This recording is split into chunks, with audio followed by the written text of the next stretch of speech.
Vamos abrir a palavra de Deus em Mateus capítulo 24 e o verso 15. Mateus capítulo 24 e o verso 15. Eu costumo dizer que o capítulo 24 de Mateus é o Apocalipse dentro dos Evangelhos. Por que o Apocalipse dentro dos Evangelhos? Porque o capítulo 24 é um capítulo escatológico. Diz respeito aos últimos acontecimentos. Jesus nos deu aqui várias orientações, várias profecias para o tempo do fim.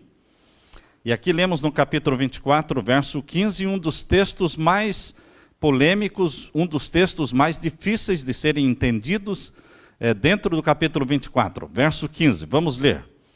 Quando, pois, virdes que a abominação da desolação, de que falou o profeta Daniel, está no lugar santo, quem lê, atenda.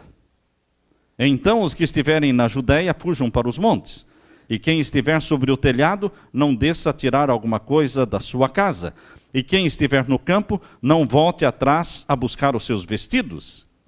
Querido, Jesus estava falando aqui no capítulo 24 de Mateus, o que aconteceria logo mais, poucos anos para frente, depois da sua morte na cruz, viria a destruição de Jerusalém. E ele respondeu aqui no capítulo 24 as duas perguntas feitas pelos discípulos. E as duas perguntas são as que estão no capítulo 24 e no versículo 3. Capítulo 24, verso 3, vejam as duas perguntas. E estando assentado no Monte das Oliveiras, chegaram-se a ele os seus discípulos, em particular, dizendo: dize-nos, quando serão estas coisas, se referindo à destruição de Jerusalém, e que sinal haverá da tua vinda e do fim do mundo? São duas perguntas. Jesus começou respondendo a segunda pergunta, dando os sinais da sua vinda, primeiro. E só no capítulo 24, verso 15, que ele começa a falar de Jerusalém e da destruição de Jerusalém. E quando ele começa falando sobre a destruição de Jerusalém, ele usa uma expressão que só existe lá em Daniel. Daniel é quem fala por duas vezes da abominação da desolação. Jesus diz aí no verso 15, vamos ler de novo. Quando, pois, virdes que a abominação da desolação, da qual falou o profeta Daniel, estiver no lugar santo, quem lê, atenda. Para nós entendermos o que Jesus falou, nós temos que saber o que é a abominação da desolação. Para entender o que é a abominação da desolação, temos que ir na fonte, porque é Daniel quem fala sobre a abominação da desolação duas vezes. A primeira vez que Daniel fala sobre a abominação da desolação está em Daniel capítulo 11, abra sua Bíblia, em Daniel capítulo 11. Aqui nós vamos ver então o verso 31. Daniel capítulo 11 e o verso 31. É a primeira vez que ele fala sobre a abominação da desolação, ou abominação desoladora. Vamos ler o capítulo 11 e o verso 31. Entendam que o capítulo 11 está falando sobre dois poderes. Um é identificado como rei do norte e o outro identificado como rei do sul. O rei do norte, os pioneiros da igreja adventista, Tiago White e outros, sempre identificaram em comum acordo o rei do norte como o poder papal. Eles estavam unânimes nisso, entendendo que o rei do norte, do capítulo 11, se referia ao poder papal. E o rei do sul se refere ao ateísmo. Nós sabemos que no tempo do fim, o ateísmo perderá terreno para a religião. Em vez da religião perder o terreno, em vez do ateísmo dominar o mundo, não será assim. A profecia bíblica mostra que o ateísmo não terá lugar no tempo do fim. Porque o mundo todo, segundo a profecia, será coberto por um manto de religiosidade. O mundo todo estará sendo dirigido não por um líder político somente, mas por um líder político religioso. Esta é a informação que nós temos lá do Apocalipse capítulo 13, que o mundo todo vai estar sendo dominado por um poder político religioso e vai instituir suas leis, e todos os povos da terra aceitarão estas leis. Por isso, queridos, o rei do sul e o rei do norte, representados aqui no capítulo 11 de Daniel, mostra a vitória do rei do norte. E o rei do norte se refere ao poder papal. No capítulo 11, verso 31, nós lemos então: e sairão a ele uns braços que profanarão o santuário e a fortaleza, e tirarão o contínuo sacrifício, estabelecendo abominação desoladora. Aqui vocês estão vendo no verso 31, sairão a ele. Que ele? Este ele se refere a quem? Ao rei do norte. Ao rei do norte sairão uns braços, e através destes braços, ele profanará o santuário de Deus e a fortaleza de Deus, eliminará o contínuo sacrifício e estabelecerá a abominação desoladora. Agora, queridos, quando nós pegamos o livro Grande Conflito, aqui no livro Grande Conflito nós encontramos um texto na página 600, vamos ver aqui, página 607. Vejam o que Deus declara na página 607 do livro Grande Conflito. A igreja de Roma apelará para o braço forte do poder civil. E nesta obra unir-se-ão romanistas e protestantes, ao tornar-se o movimento em prol da imposição do domingo mais audaz e decidido, e invocar-se-á a lei contra os observadores dos mandamentos de Deus. Serão ameaçados com multas e prisão, e a alguns se oferecerão posições de influência e outras recompensas e vantagens, como engodo para renunciarem à sua fé. Mas sua perseverante resposta será: mostrai-nos pela palavra de Deus o nosso erro, a mesma que foi apresentada por Lutero sob idênticas circunstâncias.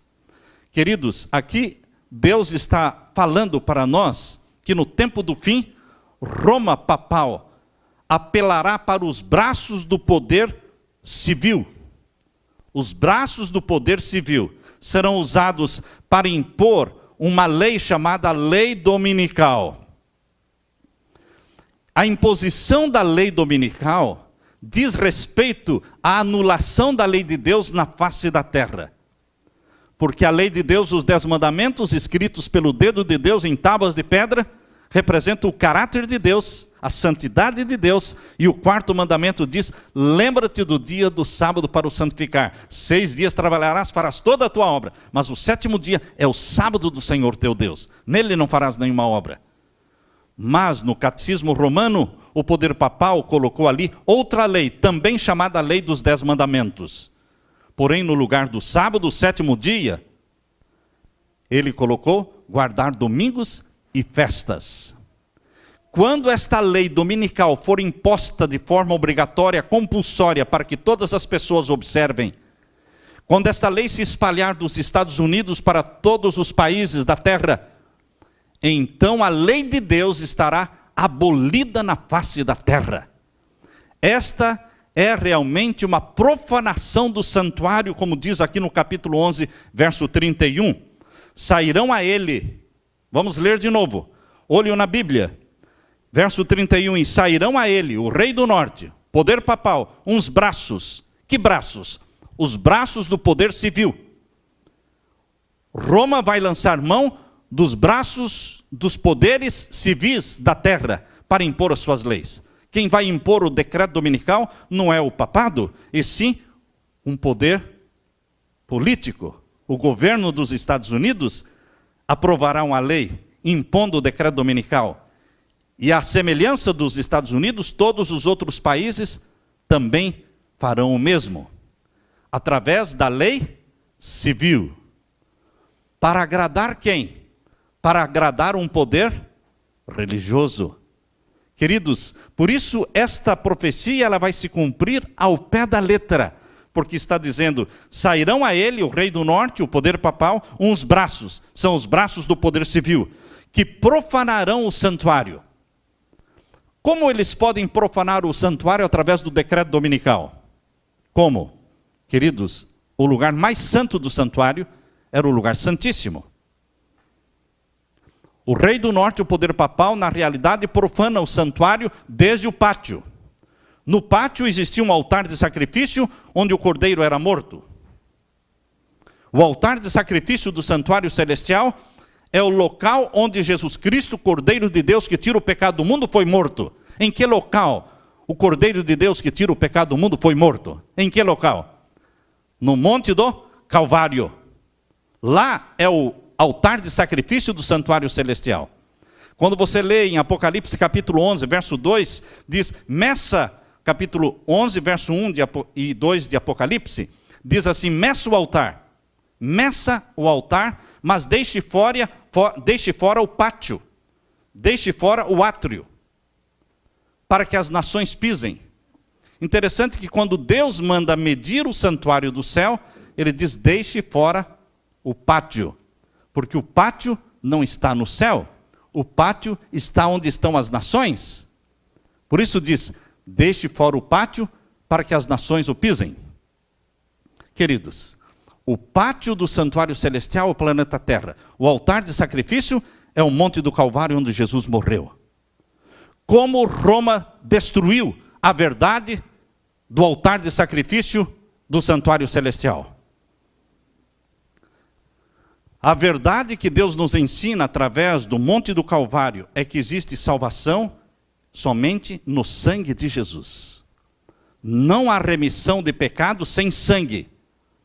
Mas não é qualquer sangue, é o sangue do Cordeiro de Deus que tira o pecado do mundo. Salvação é pela fé, pela graça, comprada pelo sangue de Jesus. Mas Roma papal criou um sistema de salvação pelas obras. Um outro objeto que existia no pátio era a pia. E a pia do santuário celestial está no pátio do santuário celestial, que é o planeta Terra, é o tanque batismal. Porém, Roma criou um outro sistema de batismo chamado aspersão, substituindo o batismo bíblico de imersão. Destruiu as duas verdades representadas e ensinadas pelo pátio do santuário.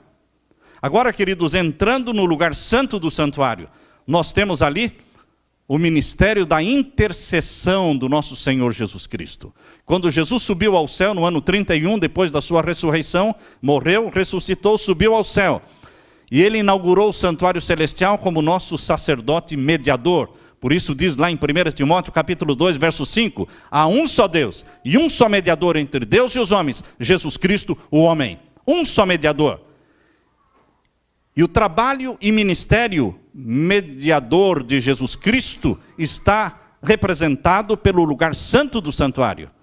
Porém, queridos, Roma papal destruiu esta verdade de que há um só mediador entre Deus e os homens, instituindo a Virgem Maria como mediadora entre Deus e os homens, e mais de 11.000 santos mediadores.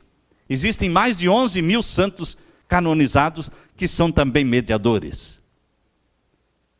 Agora, como Roma papal profanou o Santíssimo do Santuário? A Bíblia diz que sairão a ele, o rei do norte, braços. Que braços? Braços do poder civil. Para quê? Para profanar o santuário. Como? Destruindo a lei de Deus. No Santíssimo estava a lei de Deus. E ela será destruída por Roma papal, quando instituir o domingo obrigatoriamente sobre o mundo todo. Então, meus queridos, percebam como o rei do norte profana o santuário e a fortaleza de Deus. Como tirou o ministério do contínuo sacrifício de intercessão de nosso Senhor da mente do povo. Hoje as pessoas, muitas não estão indo a Jesus diretamente em busca de perdão, mas vão ao Padre pedindo perdão, porque eles não entendem. Eles não entendem o ministério intercessório de Jesus no céu. Por que Roma papal, o rei do norte, do capítulo 11, verso 31, profanou o santuário, tirou o contínuo sacrifício de intercessão de Jesus, para poder estabelecer o quê? O finalzinho do verso 31. A intenção era estabelecer o quê? Leiam comigo. Estabelecer a abominação desoladora. Para que Roma papal destruiu todas as verdades do santuário? Para que prevaleça a lei dos 10 mandamentos que estão no catecismo. E a santificação do domingo. Sunday, dia do sol. O romanismo gira em torno da adoração ao sol e não adoração a Jesus. Por isso, o ponto alto, o ponto culminante de Roma papal será a imposição da abominação desoladora, que é o decreto dominical, fazendo com que o mundo todo adore o sol, através do decreto dominical. Esta é a abominação desoladora que será estabelecida. Dá para entender, irmãos, por que Jesus Cristo falou que Jerusalém seria cercada e que o exército romano cercaria a cidade de Jerusalém para destruí-la? E ele disse, olha, essa é a abominação da desolação da qual falou Daniel. Jesus falou que a abominação da desolação da qual falou Daniel diz respeito a Roma. Só que Roma é uma moeda com duas faces. As moedas têm duas faces. Roma tem duas faces, tem a face imperial e a face papal. Roma imperial, Roma papal. Roma imperial destruiu o templo de Jerusalém fisicamente. O prédio. Não ficou pedra sobre pedra. Isso aconteceu no ano 70. Mas Roma papal destruiu o templo celestial. O santuário celestial. Destruindo as verdades ensinadas pelo pátio, ensinadas pelo lugar santo, e ensinadas também pelo lugar santíssimo. Portanto, queridos, nós entendemos pela palavra de Deus que esta profecia de Jesus Cristo da abominação da desolação, da qual falou Daniel, tem duplo sentido. Agora, percebam o que diz Deus no livro Grande Conflito. Eu convido vocês para que prestem atenção agora no que está escrito no Grande Conflito, na página 25. Página 25. Aqui lemos, falando da profecia de Jesus Cristo em Mateus capítulo 24. Nós lemos então no primeiro capítulo do Grande Conflito, na página 25, diz assim: a profecia que ele, Jesus, proferiu, era dupla em seu sentido. Ao mesmo tempo em que prefigurava a destruição de Jerusalém, representava igualmente os terrores do último grande dia. A profecia dada por Jesus em Mateus capítulo 24 tem duplo sentido. Representa a destruição de Jerusalém e representa também os terrores do último grande dia. Quem cercou Jerusalém para destruí-la? Roma imperial. Quem vai cercar o povo de Deus no tempo do fim? No tempo em que acontecerá esses terrores do último grande dia? Roma papal. Roma, sempre Roma. Satanás tem trabalhado através de Roma para perseguir o povo de Deus no passado, para perseguir o povo de Deus no futuro. No passado existiu a abominação da desolação, decreto dominical? Sim, no tempo de Constantino, 7 de março de 321, foi instituída a primeira lei dominical. Será que vai repetir a lei dominical? Vai repetir no futuro. No passado existiram mártires, no futuro existirão mártires. No passado existiu uma supremacia papal de 1260 anos. E agora, no tempo do fim, existirá uma curta supremacia papal de novo, perseguindo o povo de Deus. O povo de Deus novamente será cercado por Roma. E aqui diz, no livro Grande Conflito, vamos ler agora na página 26. Página 26 diz assim: a hora temida viria súbita e celeremente. E o Salvador advertiu os seus seguidores: quando, pois, virdes que a abominação da desolação, da qual falou o profeta Daniel, está no lugar santo, quem lê, atenda. Então os que estiverem na Judéia fujam para os montes. Mateus 24, verso 15 e 16. Agora vejam a explicação que Ellen White dá, inspirada por Deus. Quando os estandartes idolátricos dos romanos fossem arvorados em terra santa, a qual se estendia por alguns estádios fora dos muros da cidade, então os seguidores de Cristo deveriam achar segurança na fuga. Quando eles vissem a cidade cercada pelo exército romano, E o exército romano fincando seus estandartes idolátricos romanos fora da cidade, cercando a cidade com sua bandeira. O povo de Deus deveria fugir. O sinal para fugir era quando vissem Jerusalém cercada. Queridos, quando Jerusalém foi cercada, os seguidores de Jesus, os cristãos, pensaram, é hora de fugir. Mas fugir como? Jerusalém está cercada. Mas de repente o cerco foi retirado. Misteriosamente, milagrosamente, o cerco foi retirado. E os cristãos fugiram. Não ficou um só cristão dentro da cidade de Jerusalém. E por décadas eu tentava entender por que Tito, general Tito, filho de Vespasiano, por que ele retirou o cerco de Jerusalém? E então, irmãos, eu entendi que quando ele estava cercando Jerusalém para tomar Jerusalém, Nero, o imperador de Roma, suicidou. E agora, o próximo imperador estava disputando. Havia uma disputa para ver quem seria o próximo imperador. Vespasiano, pai de Tito, era o candidato mais forte. Vespasiano mandou um recado para Tito, de Roma a Jerusalém. Este recado levou vários meses, não é? Para chegar. E o recado era, volte com o exército, porque eu vou precisar do exército para me tornar imperador. Por isso Tito retirou o cerco de Jerusalém e voltou para Roma. Só que a viagem de Jerusalém para Roma levava muito tempo. Quando ele estava no caminho, veio outro recado. Não precisa vir mais. Já fui empossado. Já sou imperador de Roma. Pode voltar para Jerusalém. E então Tito voltou para Jerusalém com o exército, cercou Jerusalém pela segunda vez. Só que desta vez, queridos, existia mais gente dentro de Jerusalém do que da primeira vez no primeiro cerco. Neste livro, O Grande Conflito, diz que existiam mais de 1 milhão de judeus dentro de Jerusalém. Mas, queridos, Jerusalém ainda hoje é uma cidade pequena. Quando a minha esposa e eu visitamos Jerusalém, nós pudemos atravessar a cidade de Jerusalém de uma ponta na outra, caminhando em 15 minutos. Pequena cidade. A antiga Jerusalém que está dentro dos muros. Naquele tempo também, ela era menor ainda.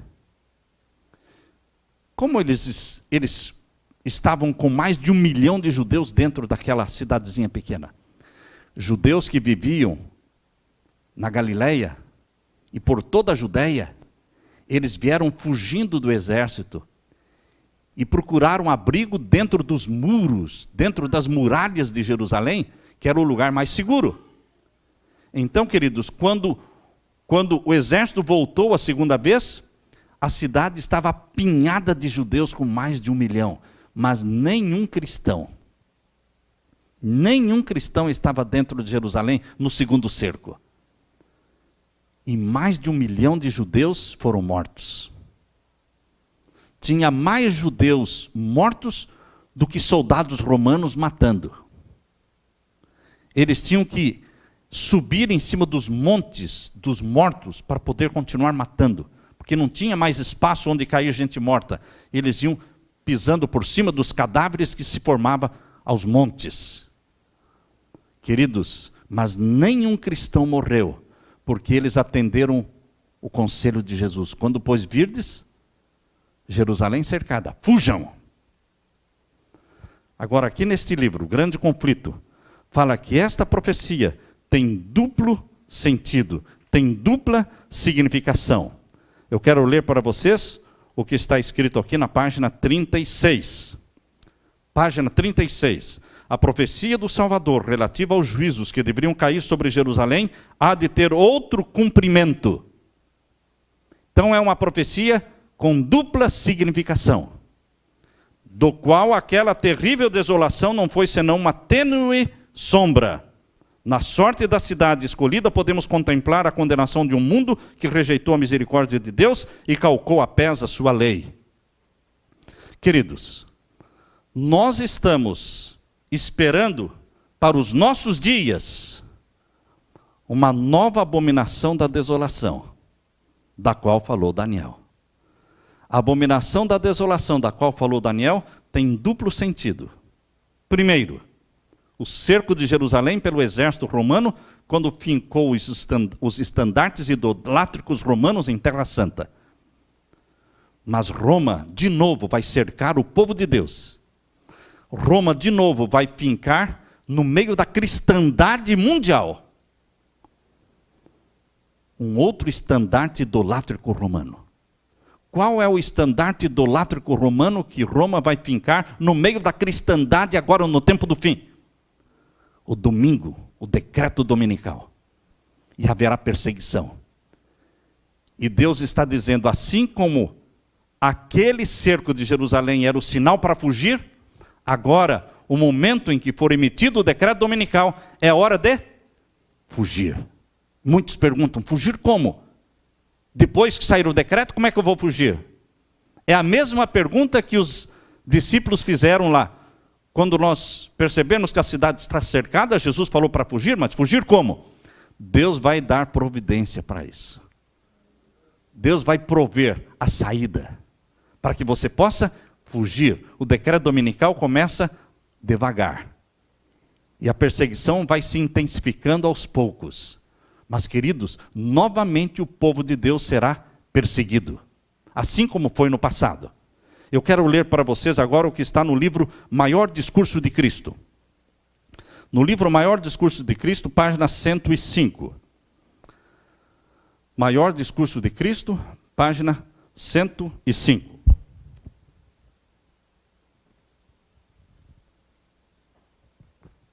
Aqui lemos, na página 105, a ruína de Jerusalém era um símbolo da ruína final que assolará o mundo.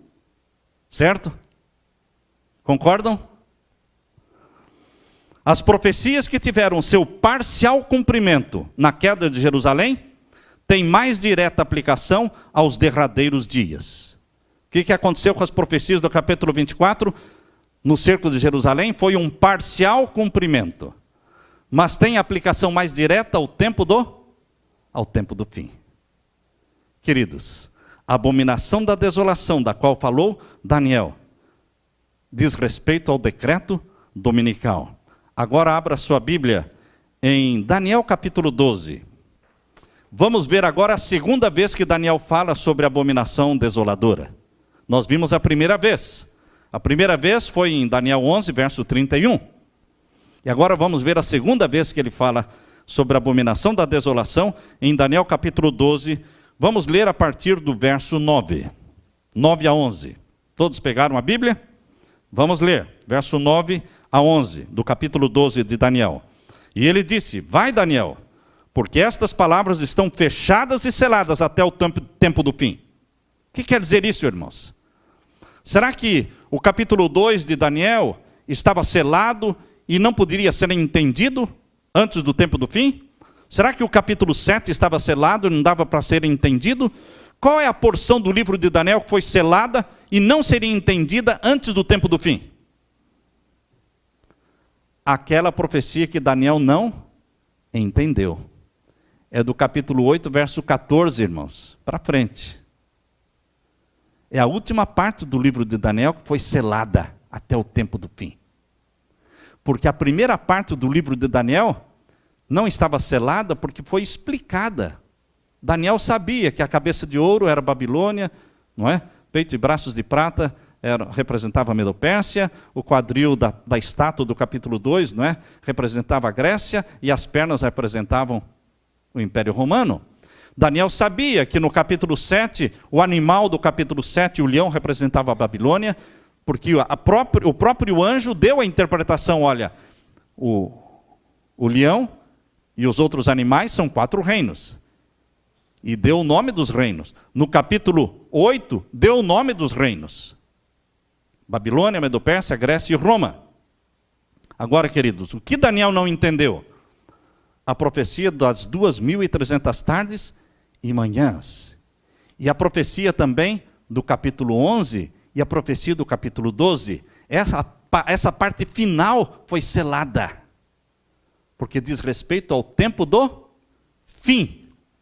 Esta profecia começou a ser entendida no tempo do fim, e o tempo do fim é de 1798 para frente, quando o poder papal caiu. 1798, o Papa Pio VI foi preso, levado preso para a cidade de Valença, na França, e ali ele morreu aos 82 anos de idade. Pio VI. No lugar de Pio VI veio Pio VII, um outro Papa, continuou preso. Portanto, queridos, em 1798 houve a queda papal. Com a queda papal, a Bíblia saiu da prisão. Surgiram as sociedades bíblicas no mundo. As sociedades bíblicas no mundo surgiram a partir de 1800. 1804, 1814, 1816, as sociedades bíblicas foram surgindo no mundo, Sociedade Bíblica Britânica, Sociedade Bíblica Americana, e foi espalhando Bíblia pelo mundo todo, tornando a Bíblia um livro acessível. Mas isso aconteceu no tempo do fim, após a queda papal em 1798. E então o livro de Daniel começou a ser entendido. Agora vejam, irmãos, o verso 10. Vamos ler agora o capítulo 12, verso 10. Muitos serão purificados, e embranquecidos e provados. Mas os ímpios procederão impiamente, e nenhum dos ímpios entenderá, mas os sábios entenderão. Você não pode dizer, não dá para entender. Calma, como é que você vai falando, não dá para entender? Porque aqui está falando que é para o tempo do fim. Nós estamos vivendo no tempo do fim. E aqui está falando que os ímpios não entenderão, mas os sábios entenderão. Os sábios aqui se refere aos sábios na palavra de Deus, os que estudam a palavra de Deus. Então dá para entender, porque Jesus está falando que dá para entender. Entender o quê? A abominação da desolação. É exatamente o que nós estamos estudando. Dá para entender o que é a abominação da desolação. E quando ela vai ser imposta, o que vai acontecer quando ela for imposta? Vejam agora o capítulo 12 e o verso 11. E desde o tempo em que o contínuo sacrifício for tirado e posta a abominação da desolação, ou abominação desoladora, haverá 1290 dias. O profeta Daniel recebeu esta instrução de Deus, de que a abominação da desolação, ela tem um ponto de partida. Ela tem um marco inicial. A partir do momento que for imposta a abominação desoladora, haverá 1290 dias. O Dr. Siegfried Schwantz, professor de teologia, sempre ensinava de que estes 1290 dias de Daniel 12 eram dias literais para o tempo do fim, bem como os 1335 dias também. Eu também entendo desta forma, que estes 1290 dias são dias literais para o tempo do fim, a partir do decreto dominical, quando ele se tornar universal. De onde vai sair o decreto dominical? Dos Estados Unidos. E vai se espalhar por toda a terra. Quando o decreto dominical estiver valendo, não é? Imposto em toda a face da terra, todas as nações adorando a besta, então a lei de Deus terá sido abolida da face da terra. Esta é a maior abominação de todos os tempos. Não existe uma abominação maior do que anular a lei de Deus na face da terra. E o que vai acontecer? Vão se passar 1290 dias. É um curto período de tempo. E no final desses 1290 dias, será o que vai acontecer? Você tem ideia do que pode acontecer no final dos 1290 dias? O verso 2 sugere. O verso 1 e 2 diz que haverá um tempo de grande angústia, que os filhos de Deus serão provados, embranquecidos e purificados. Essas três palavras estão no capítulo 12, verso 10. Purificados, embranquecidos e provados. Vai ser um tempo de angústia no tempo do fim. E aqui no capítulo 12, verso 1 diz assim, leia comigo. Naquele tempo se levantará Miguel, o grande príncipe, que se levanta pelos filhos do teu povo, e haverá um tempo de angústia qual nunca houve, desde que houve nação até aquele tempo. Mas naquele tempo livrar-se-á o teu povo, todo aquele que se achar escrito no livro. Jesus está providenciando libertação para o seu povo. Mas o que vai acontecer nesse tempo? Verso 2. Muitos dos que dormem no pó da terra ressuscitarão. Aqui está falando da ressurreição geral ou de uma ressurreição parcial? Capítulo 12, verso 2. Muitos dos que dormem no pó da terra ressuscitarão, uns para a vida eterna e outros para vergonha e desprezo eterno. Recordando, irmãos, a Bíblia ensina que existem duas ressurreições gerais. João capítulo 5, verso 28 e 29, diz assim: vem a hora em que todos os que estão nos sepulcros. Essa é uma ressurreição geral ou parcial? Geral. Vem a hora em que todos os que estão nos sepulcros ressuscitarão, uns para a vida eterna e outros para condenação. Essas duas ressurreições gerais ocorrerão. Primeira, na volta de Jesus, no começo dos 1000 anos. E a segunda, no final dos 1000 anos. Agora, queridos, Ellen White, no livro Grande Conflito, ela pega o texto de Daniel capítulo 12, verso 2. Vejam o que Deus inspirou. O que Deus inspirou para que esta sua serva fizesse. Ela pegou o texto de Daniel capítulo 12, verso 2, juntou com Apocalipse capítulo 1, verso 7, e falou o seguinte. Está no livro Grande Conflito, página 637. Grande Conflito, página 637.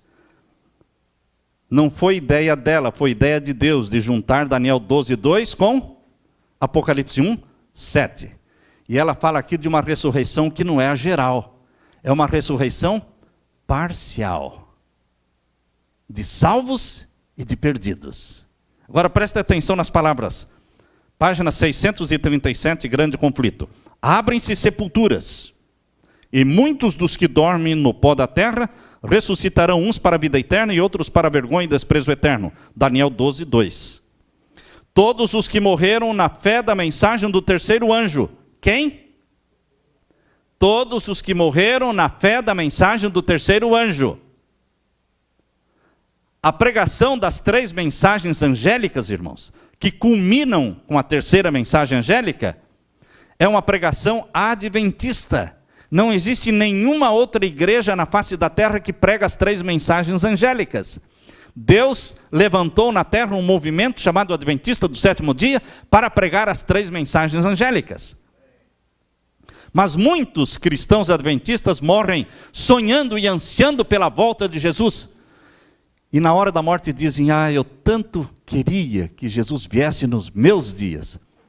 Eu pensei que eu ia ver Jesus Cristo voltando em vida, mas eu estou morrendo e não pude ver. E Jesus ainda não veio. Queridos, estes todos que morrem sonhando com a volta de Jesus, verão, assistirão à volta de Jesus, porque Jesus os ressuscitará antes da vinda dele. Serão ressuscitados antes da vinda de Jesus, numa ressurreição chamada parcial. Parcial.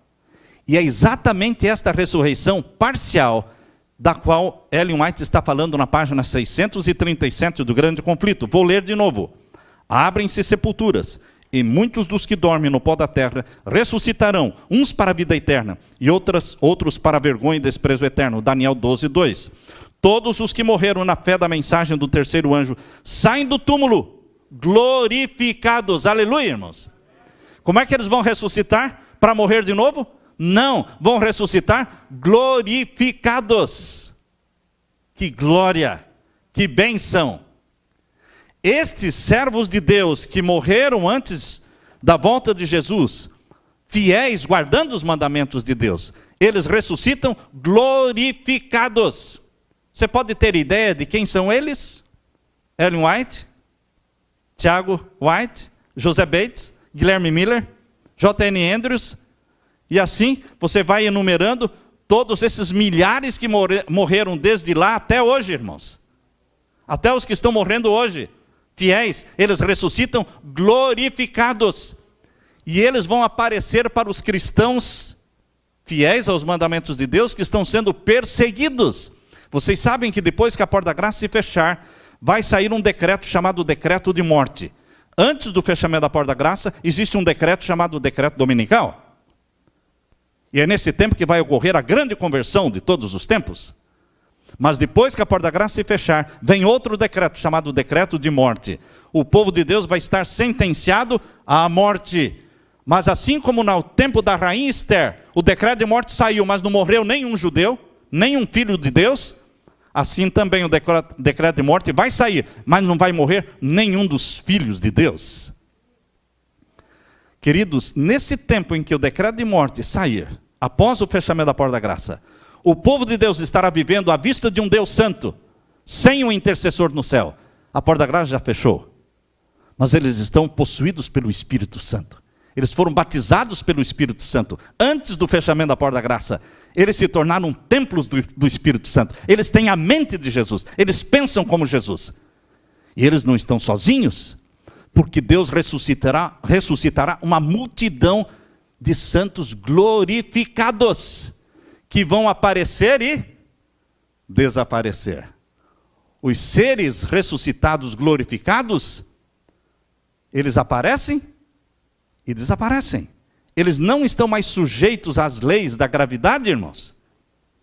E eles vão ser um apoio aos perseguidos filhos de Deus, dizendo: fiquem firmes, porque mais um pouquinho de tempo e o que há de vir virá. Vejam, nós já fomos ressuscitados, glorificados. Não desanimem. Então, irmãos, embora vivendo sem o intercessor no céu, com o decreto de morte pendendo sobre nossa cabeça, nós vamos ter o conforto de ter todos estes irmãos ressuscitados, irmãos e irmãs, glorificados. Vejam aqui, vou continuar lendo. Todos os que morreram na fé da mensagem do terceiro anjo saem do túmulo como glorificados. Para quê? Para ouvirem o concerto de paz estabelecido por Deus com os que guardaram a sua lei. Agora, ela cita também Apocalipse 1:7. Vejam, os mesmos que o traspassaram, os que zombaram e escarneceram da agonia de Cristo, não somente aqueles que mais acusaram Jesus, mas também os mais acérrimos inimigos da sua verdade e do seu povo, ressuscitam para contemplá-lo em sua glória e ver a honra conferida aos fiéis e obedientes. Os que participaram da morte de Cristo também ressuscitam, aqueles ímpios. Uma ressurreição parcial. Eles morrem de novo, não é? Porque estes não ressuscitarão glorificados. Os que vão ressuscitar glorificados são os santos de Deus.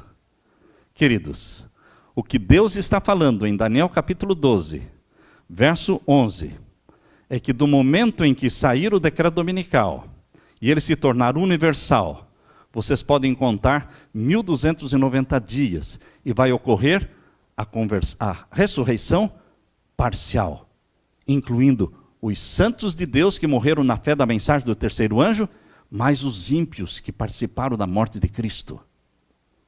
Espetacular acontecimento. Anunciado aonde? Em Daniel 12, verso 2, Apocalipse 1:7 e no Grande Conflito, página 637.